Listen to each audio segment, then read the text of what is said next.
Welcome to the Turing test. Today we're diving into the blazing world of silicon for AI. Imagine an AI model so huge it practically needs its own power substation. And the magic really happens in those sizzling chips. Absolutely, it's wild. I mean, when you think of GPUs originally built for video games, now they're the workhorses crunching numbers for trillion parameter models. Right? And it's like, these graphics processors turned out to be perfect for parallel math. GPUs with thousands of tiny cores can, well, chew through matrix ops like a school of piranhas. Exactly. That parallelism really transformed AI training. It's crazy to think that what was once just cool graphical horsepower is now the beating heart of modern AI. Yeah, and speaking of heavy hitters, Nvidia's Blackwell B200 GPU is something else. Picture 208 billion transistors and a 10 terabyte per second link tying two massive dies together, all on TSMC's custom 4 nanometer process. Yup, mind-blowing. That number just makes your head spin. And as per their GTC 2024 numbers, this beast trains trillion parameter models at up to 25 times less energy than the previous Hopper H100. Exactly, it's like a complete energy revolution. Now the question becomes, can rival accelerators catch up or even leapfrog these gains? Oh, for sure. And AMD's Instinct MI300X is throwing down the gauntlet. With 153 billion transistors and 192 gigabytes of HBM3 and a chiplet design that combines 5 and 6 nanometer tiles, it's challenging the status quo.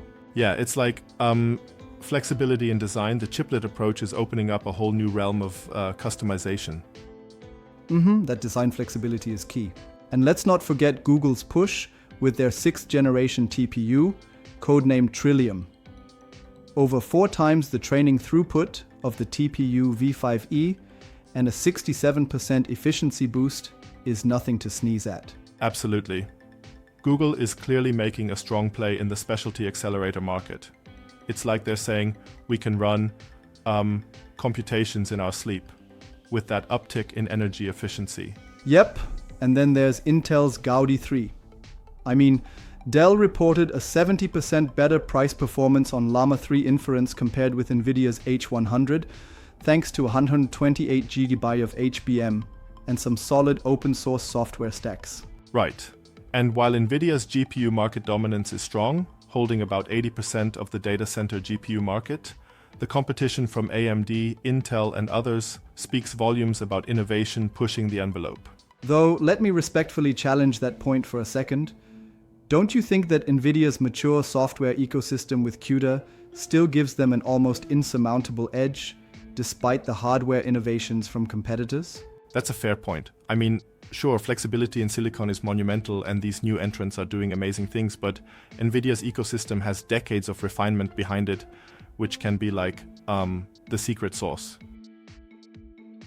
Truly. Exactly, and that ecosystem not only speeds up development but also influences how engineers design algorithms around the hardware. Now, switching gears a little, let's talk about Moore's law. For decades, we've doubled transistor density on a regular basis. But as IEEE Spectrum notes, we're bumping against physical limits. From 2,000 transistors in 1971 to 200 billion in 2024, it's a remarkable journey, yet the end is near.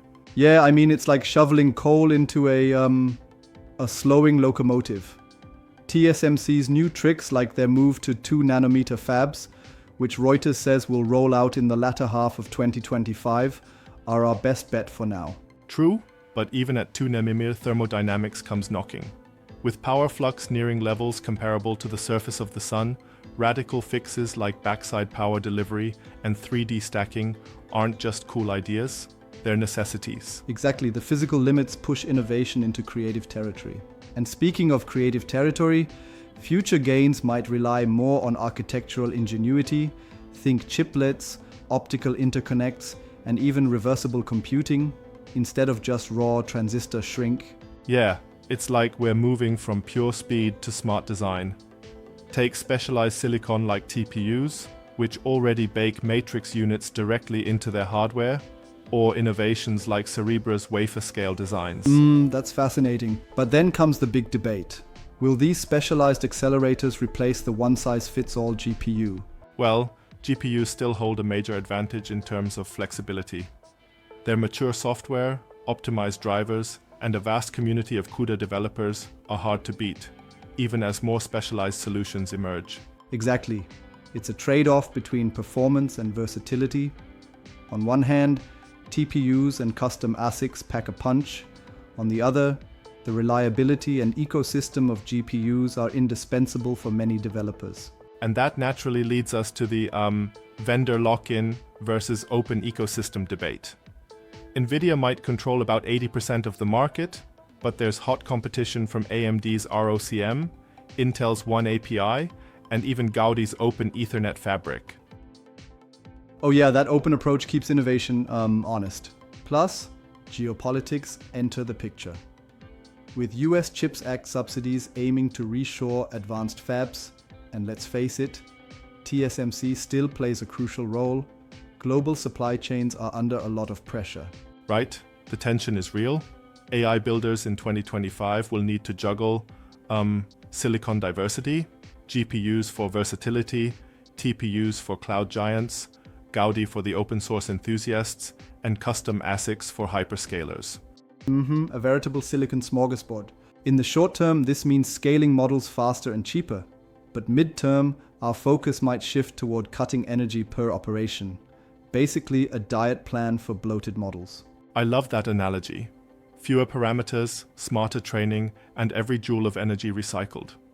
It's like a sustainable workout plan for our AI systems. And long-term, with physical limits capping compute budgets, algorithmic efficiency might finally take center stage.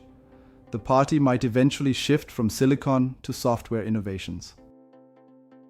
Exactly, it's a full paradigm shift. So, looking ahead, 3 signals really matter: the transistor roadmaps beyond 2 nanometers, breakthroughs in chip packaging like 3D stacking, and the energy curve per AI operation. Once those flatten, the silicon race might give way to smarter algorithms. Right, that's the tipping point indeed. And that all comes back to who owns the fastest, coolest, most energy-efficient compute. In a silicon arms race, that's what will shape the future of AI. Absolutely. It's like a high-stakes sprint where every joule counts. And while hardware innovations propel us forward, innovation on the software side is going to be just as critical. You know, I keep thinking about the old days when a graphics card's main job was rendering video game scenes, and now it's practically powering our entire digital world. It's surreal. Totally surreal. And it shows how sometimes a tool designed for one purpose can revolutionize another field entirely. The evolution is astounding. All of this, energy efficiency, transistor densities, chiplet architectures, it's not just about speed, but a delicate balance of performance, energy, and cost. Right, and for our listeners, it means keeping an eye on these key developments.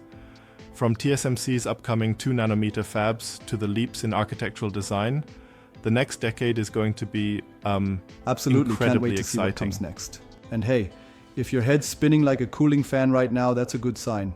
You're in the silicon jungle with us. Well said.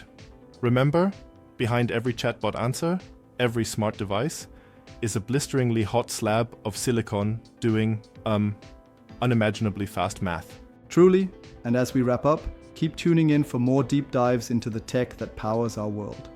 Stay curious and keep those minds warm, just like our chips.